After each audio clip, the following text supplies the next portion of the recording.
कुछ और भी दिलचस्प प्रक्रियाएं हैं जो हो रही हैं। ये वे प्रक्रियाएं हैं जो पार्टनरशिप यानी उन साझेदारों से जुड़ी हैं जो निवेश आकर्षित करने का काम करते हैं। वे देख रहे हैं कि परियोजना जल्द ही निवेश की धनराशि लेना बंद कर देगी। अभी बिल्कुल तुरंत नहीं, लेकिन सब कुछ उसी दिशा में धीरे-धीरे और लगातार बढ़ रहा है। जब उद्यम खुद को चलाने लगेगा और मुनाफा देने लगेगा। यह मुनाफा नहीं, बल्कि असली और वास्तविक आय की बात है। और वे स्वाभाविक रूप से यह देख रहे हैं कि आगे क्या होगा। वे बड़े साझेदार जो वहां मौजूद थे, जो क्षेत्रवार देशों में काम कर रहे थे, वे अब अपने खुद के परियोजनाओं और अपने निवेश फंड बनाने की दिशा में देख रहे हैं।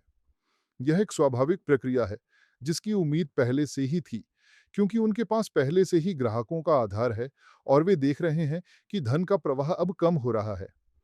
आमतौर पर जब कोई व्यवसाय एक निश्चित स्तर पर पहुंच जाता है, तो ऐसी स्थिति आ सकती है।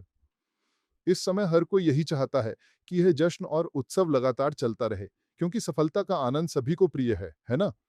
तो स्वाभाविक रूप से हर कोई अपनी समझ और अनुभव के अनुसार काम करना शुरू कर देता है। भगवान के लिए कृपया ऐसा ही करें।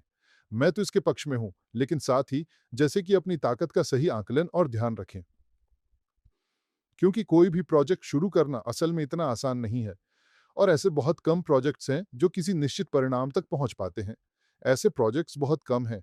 इसलिए आदरणीय साझेदारों, अपने कदमों को अच्छी तरह से तौल लें, क्योंकि इस रास्ते पर सब कुछ हमेशा आसान नहीं होता। इसलिए आप किसी प्रोजेक्ट या किसी अन्य चीज को चुनने से पहले मेरी सलाह है कि आप इस विषय पर विशेष साहित्य अवश्य पढ़ें। और अच्छी बात यह है कि ऐसी कई किताबें उपलब्ध हैं जिनमें उसी प्रसिद्ध सिलिकॉन वैली का अनुभव संक्षेप में और सरल भाषा में प्रस्तुत किया गया है। और यह भी कि प्रोजेक्ट्स का चयन कैसे करें, क्योंकि जो कुछ हमें यहाँ परोसा गया, यहाँ तरह तरह के लोग आए, वॉलंटियर्स वगैरह, वह सब बकवास है जिसका बिजनेस से, खासकर इनोवेटिव बिजनेस से कोई लेना देना नहीं है। ये सिर्फ बकवास है जिसे दरअसल इसलिए लाया गया ताकि हम गलत दिशा में चले जाएं। इसीलिए अपने कदमों को तौलें और कृपया कोई भी जल्दबाजी में कदम ना उठाएं। हाल ही में प्रोजेक्ट के प्रतिभागियों द्वारा महसूस किया जा रहा तनाव काफी महत्वपूर्ण है। वास्तव में यह बहुत ही महत्वपूर्ण है। जैसा कि लोग अक्सर कहते हैं, थोड़ा सा तनाव कम करना चाहिए, क्योंकि आगे हमारे सामने बहुत ही कठिन काम है और इसके लिए हमें ताकत और ऊर्जा की आवश्यकता होगी। क्योंकि अभी लोग आकर्षित कर रहे हैं, कहते हैं कि किश्तों में भुगतान करने की ज़रूरत नहीं है, तरह-तरह की बातें हो रही हैं, क्योंकि उन्हें अनुमति नहीं मिलती या कुछ और कारण होते हैं, ऐसी भड़काऊ बातें होती रहती हैं।